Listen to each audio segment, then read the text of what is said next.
Stasis and Change. Dubai. Some countries want regional transformation, and some do not. Greg Kolstrom, Middle East correspondent, The Economist. It sounds paradoxical, but the wars that swept the Middle East over the past 2 years were both transformative and inconclusive. For 2 decades, Iran and its allies had imposed their writ on the region.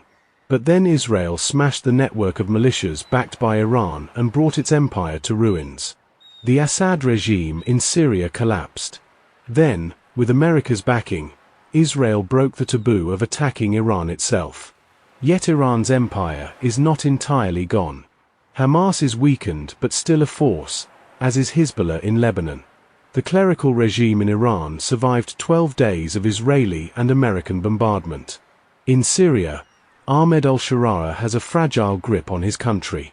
The coming year will thus be a battle between change and continuity. Donald Trump sketches a hopeful vision of change, with Gaza rebuilt, Iran making a deal and renouncing its nuclear ambitions, and more Arab states normalizing ties with Israel. But there will be powerful forces pushing for inertia. The biggest question is what happens in Gaza. For reconstruction to begin in earnest, many things must go right. Hamas must agree to disarm. Arab states must deploy peacekeeping troops, despite concerns that they will end up in a fight with the Palestinians. Israel must accept some role for the Palestinian Authority and offer some guarantee that the war is really over. All of this seems unlikely. If rebuilding is slow, some of Gaza's 2 million people may try to leave. That would strain Israel's relationship with Egypt, and might give Israel a pretext to resume fighting in Gaza. A second question is whether Israel and Iran will engage in another round of conflict. The Islamic Republic could avoid one by making a deal with America, but Ayatollah Ali Khamenei, the supreme leader, is unwilling to make the sorts of concessions Mr. Trump demands. His nuclear program is in tatters after the 12-day war in June, but he will not relinquish it entirely. If there is a second war, Israel will probably try to overthrow the regime. But if Iran thinks Israel is bent on regime change, it may lash out at its neighbors across the Gulf. That would force Mr. Trump to choose between restraining Israel and... It will be harder still to make progress with Mohammed bin Salman, the Saudi crown prince. His kingdom is the big prize. If it normalizes ties with Israel, other Arab and Muslim states would probably follow. But the Saudis have been clear for more than a year that they will not recognize Israel unless it agrees to a real peace process with the Palestinians. They have little reason to renege on that promise. In years past, they hoped that joining the Abraham Accords would unlock a formal defense pact with America.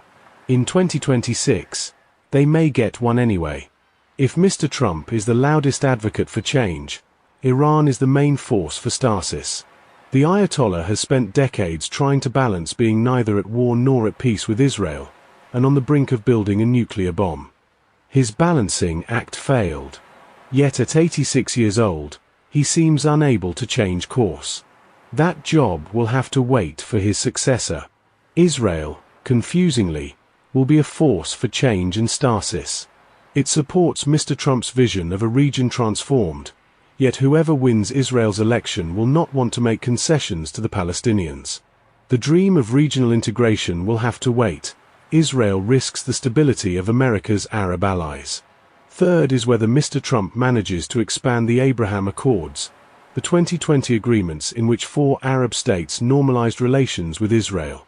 It is unrealistic to hope that Syria and Lebanon will establish full ties with the Jewish state. But it is plausible that Syria will sign a non-aggression pact in order to curtail Israel's encroachments on its territory. Lebanon may not even go that far, particularly with an election looming in the spring. But talk of a peace treaty, long a taboo subject, will percolate. Israel will be a force for change and stasis will be a hegemon, but an unloved one. All of this will mean an uneasy year for Gulf monarchs.